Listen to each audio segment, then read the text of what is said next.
Ladies and gentlemen, the President of the United States and First Lady Melania Trump.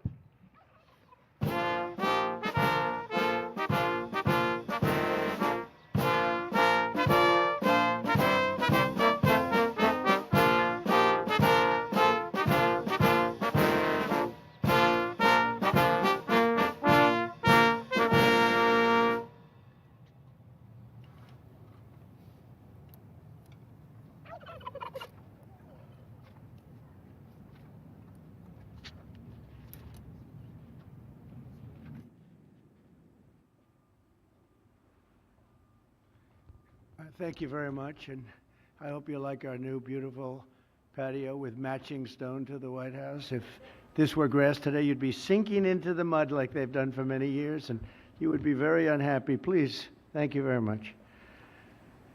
This was a big day. It's a pardon day for a very important beast. On behalf of the First Lady and the entire Trump family, I want to wish all Americans a very, very happy Thanksgiving. It's a great time of the year, and our country is doing really well, economically, like we've never done before. Today, we continue a time-honored American tradition. Boy, that's a well-trained turkey. See how happy he is? In a few moments, I will grant a full, absolute, and unconditional presidential pardon to two handsome Thanksgiving turkeys. And this is their lucky day. This is a lucky day for them. But before going any further, I want to make an important announcement, because you remember last year, after a thorough and very rigorous investigation by Pam Bondi and all of the people at Department of Justice, the FBI, the CIA, the White House Counsel's Office, and the Department of Everything. We have a Department of Everything. You know what that is? I think that's called the White House. Into a terrible situation caused by a man named Sleepy Joe Biden. He used an auto pen last year for the turkey's pardon. So I have the official duty to determine, and I have determined, that last year's turkey pardons are totally invalid, as are the pardons of about every other person that was pardoned, other than, where's Hunter? No, Hunter's was good. That was the one pardon, Pam, that was good, right? The rest of them are all invalid. I don't know what the hell you're going to do about that, but now we're going to take a little of the joking. That is a mess. But they're hereby null and void. The turkeys known as Peach and Blossom last year have been located, and they were on their way to be processed, in other words, to be killed. But I have stopped that journey, and I am officially pardoning them, and they will not be served for Thanksgiving dinner. We saved them in the nick of time. This one has plenty of time, but they were saved in the nick of time. We're thrilled to be joined today by Vice President J.D. Vance, Second Lady Usha Vance, their daughter Mirabelle, and along with Attorney General Pam Bondi, Secretaries Marco Rubio, Scott Bessent, Pete Hegseth, Brooke Rollins, Howard Lutnick, Linda McMahon, Scott Turner, Administrator Lee Zeldin, who's done a great job. A nuclear power plant gets approved in less than a week. Okay? I'm only kidding, but pretty close to that. And we have more. Where's Lee? Stand up, Lee. One of my great superstars. Thank you. Used to take 20 years before you got rejected when you put in an application. Now we're doing them in a matter of weeks, right?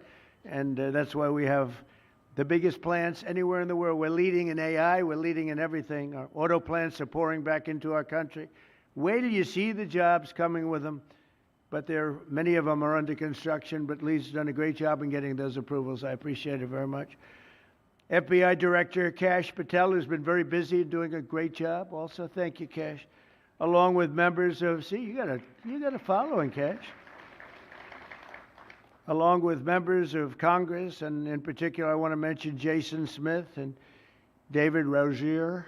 Where are those two guys? Come on, stand up, fellas. What good people. Jason knows more about the tax code than any living human being. He knows so much, we don't even want to hear about it, right? Too complicated. So we're going to make it a simpler code. But we did, in the great big beautiful bill that was just passed, your imprints all over that, and it's amazing. The biggest tax cuts in the history of our country for middle-income people. The biggest tax cuts in the history of our country for middle-income people, and the biggest jobs bill ever passed. And nobody thought we could get that one done. I'm glad. We actually put 4 years, actually probably 8 or 10 years, but we put 4 years worth of material into one great, big, beautiful bill. So that worked out very well, and I want to thank everybody for working on it. JD, that was a great, well, you know, we were going to do it in small bills. We're going to have 18 bills and do it along the process. I'm glad, Scott, that we got it done, because dealing with these Democrats, I think that was our one shot. But we have it all in one great, big, beautiful bill. Thanks as well to the chairman of the National Turkey Federation and the CEO of Butterball. That's a big deal. Jay Jandren. Where's Jay? Thank you. Stand up, Jay. Thank you very much. Along with his wife, Leslie, and their 3 children, as well as the farmer who raised these 2 magnificent birds, Travis Pittman and Wayne County, North Carolina. I won Wayne County by a lot. That means you had to vote for Trump, I think. I won by 92%. I like Wayne County. They're doing all right, right? And this is like a record-setting turkey that's going to be saved. The turkeys being pardoned today go by the names of Gobble and Waddle. When I first saw their pictures, I thought we should send them, well, I shouldn't say this. I was going to call them Chuck and Nancy. But then I realized I wouldn't be pardoning them. I would never pardon those 2 people. I wouldn't pardon them. I wouldn't care what Melania told me. Darling, I think it would be a nice thing to do. I won't do it, darling. These are 2 of the largest turkeys ever presented to an American president, over 50 pounds each. It's the largest we've ever had. And those are big turkeys. Are they as good as the normal-sized turkey? Better or as good? Do they tend to be a little fatty, maybe? No, he said no. He knows the turkey business. Anyway, despite their size, Secretary Kennedy has formally certified that these are the first ever Maha turkeys. I don't know if I agree with that. These are Maha. In other words, they could be fat, but they're still Maha. They've been fattened on a steady diet of grass, beef, to allow the smoothies and all of the other things that they've been eating for this occasion. This was a really big occasion. But they've eaten every fattening food that you can eat. We wanted to really make them special, and they really are. They're like record-setting. I've never seen a turkey that big before. Are they violent at all? Will they attack as I walk over? Because if they were, I'll stay right up here. But as you know, we're a tough-on-crime administration. We are tough on crime. You know, our border had 0 people coming in for the last 7 months, right? 0. I mean, even I find that hard to believe. They had millions and millions of people pour into our border from prisons, from mental institutions, gang members, drug dealers. They poured in to our country like we were stupid people. We're not stupid people anymore. But nobody's ever seen anything. The job that they've done on the Tom Homan, Kristi Noem, the whole group, the job they've done on the border is almost like a miracle. We have. And the people that make these statistics that said 0, they've said 0 for the last 7 months. It has to be like a few people got in, but they say 0. And they're radical left Democrats to do the scoring. So I can't imagine they did that for us. The truth is, we have no people coming into our country illegally. It's an amazing statistic, and I'm very proud of it. And we have the most people working in the United States today, by far, than we ever had in the history of our country. So those are all good numbers. But instead of pardons, some of my more enthusiastic staffers were already drafting the paperwork to ship Gobble and Waddle straight to the terrorist confinement center in El Salvador. And even those birds don't want to be there. You know what I mean? It was a tough. I'd like to thank the president of that country. They do a rather efficient job. It's got to be the largest prison in history. I've never seen anything like it. And a lot of people are behaving on our streets now. You know, Washington, D.C. is considered a safe zone. This was one of our most unsafe places anywhere in the United States. It is now considered a totally safe city. I won't tell you about murders. We're having murders, like a lot of murders. on a weekly basis. We haven't had a murder in 6 months. And it doesn't sound good even to say that. We haven't had a murder in 6 months. But when you are averaging 1 and even sometimes 2 a week, and you haven't had 1 in 6 months, you can walk with your family down the middle of any street, go to a restaurant, you won't get in. They're opening new restaurants all over, and it's really been a beautiful thing to see. So Washington, D.C. is now a totally safe city. And a year ago, it was a criminal mess. We removed, Pam, 1,700 people, career criminals, and people that came to this city from Venezuela and many other places. They were let out of prisons, and they came here. They were Tren de Aragua, a lot of Tren de Aragua, that's from Venezuela. And we got them all the hell out of our country, or they're in prisons now. And you can walk down any street in Washington, and you're going to be just fine. And I want to thank the National Guard. I want to thank Pete Hegseth. The job you've done here is incredible. And I hear you having the same kind of success in Memphis, Tennessee, where you had an even worse situation. And Memphis crime is down 64% in 3 weeks. And by the time you have 4 or 5 weeks, you're going to have it down almost where there won't be crime. And we could do that in Chicago, by the way, if they would let us. If the mayor was a low IQ person, but he should understand this. This is a very serious thing. You saw all the crime that took place last night, the night before. The woman with the burning, they burned the woman. To be talking about that now, they burned this beautiful woman riding in a train. A man was arrested 72 times. 72 times, think of that. And they'll let him out again. The liberal judges will let him out again. But we're ready to go. You know, we've been moving toward Chicago. We have a governor that thinks it's wonderful that only like 7 people were killed this week. But we are moving toward doing it, and we're going to, if crime gets, it's horrible what's happening in Chicago. We could make Chicago a safe city in a period of 4 weeks. In a period of 8 weeks, 9 weeks, 10 weeks, it would be totally safe. And the people of Chicago want us to go there. And if you look at the crime that's taken place in Chicago in the last 2 weeks, just take a look. It's on the front page of every newspaper. It's out of control. The mayor is incompetent, and the governor is a big fat slob. He ought to invite us in, say, please make Chicago safe. We're going to lose a great city if we don't do it quickly. Make Chicago, we'll do the same thing as we did in D.C., the same thing as we did everywhere we've gone. It's become almost instantly safe. And I want to do it in Chicago. So Governor Pritzker, if you're listening, let's get your act together. Invite us in. We're going to make your place so safe. You're not going to have these crimes that are making the newspapers and the front page of every newspaper and television story, news story. We'll make Chicago a safe place very quickly. I looked at the various cases, granting mercy, discovering that the terrible trauma that everyone's going through. And I had a little bit of a Pritzker joke. I was going to talk about Pritzker and size, but when I talk about Pritzker, I get angry because he's not letting us do the job. So I'm not going to tell my Pritzker joke. They have a very cute little joke, you know. Some speechwriter wrote some joke about his weight. But I would never want to talk about his weight. I don't talk about people being fat. I refuse to talk about the fact that he's a fat slob. I don't mention it. On a more serious note, as we gather around the dinner table, I'd like to lose a few pounds too, by the way.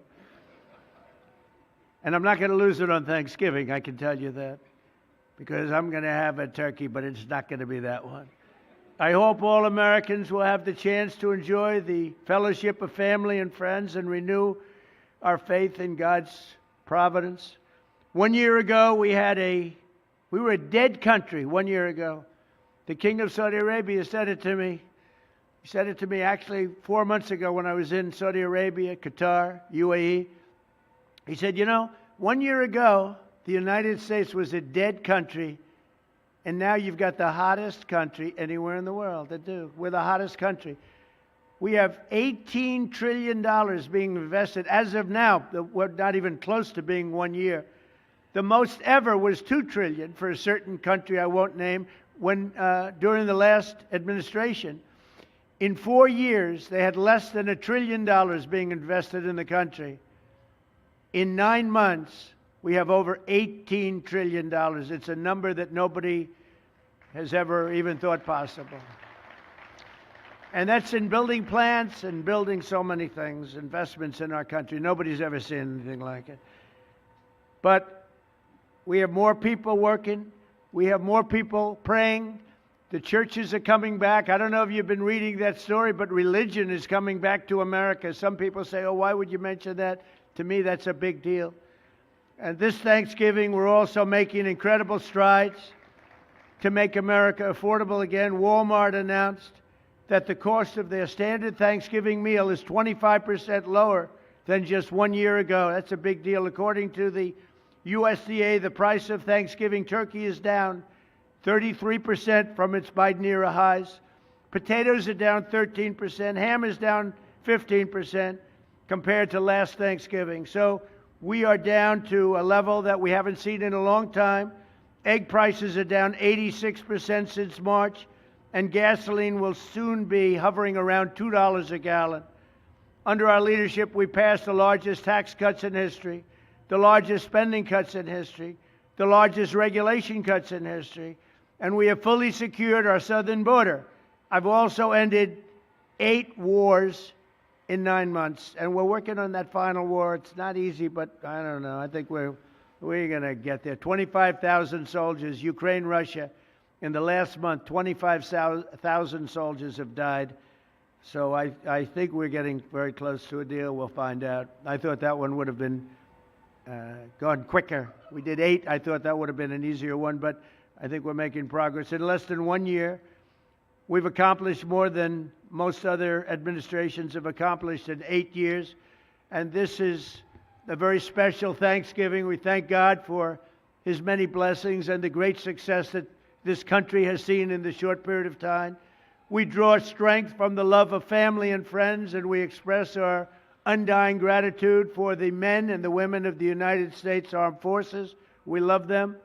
We pray that peace and prosperity will continue to bless our land, and together we'll really just keep this great drive going to make America great again. MAGA, I think it's the greatest expression in the history of politics. Make America great again. So once again, Melania, thank you for doing such a great job and being such a great First Lady. And now let's go and give Gobble, Waddle. Waddle, by the way, is missing in action, but that's okay. We'll pretend Waddle is here. The gift that they've been waiting for. And I'll move over and I will just say very nicely, Gobble your pardon. Come on, let's say it in front of Gobble. Thank you very much, everybody.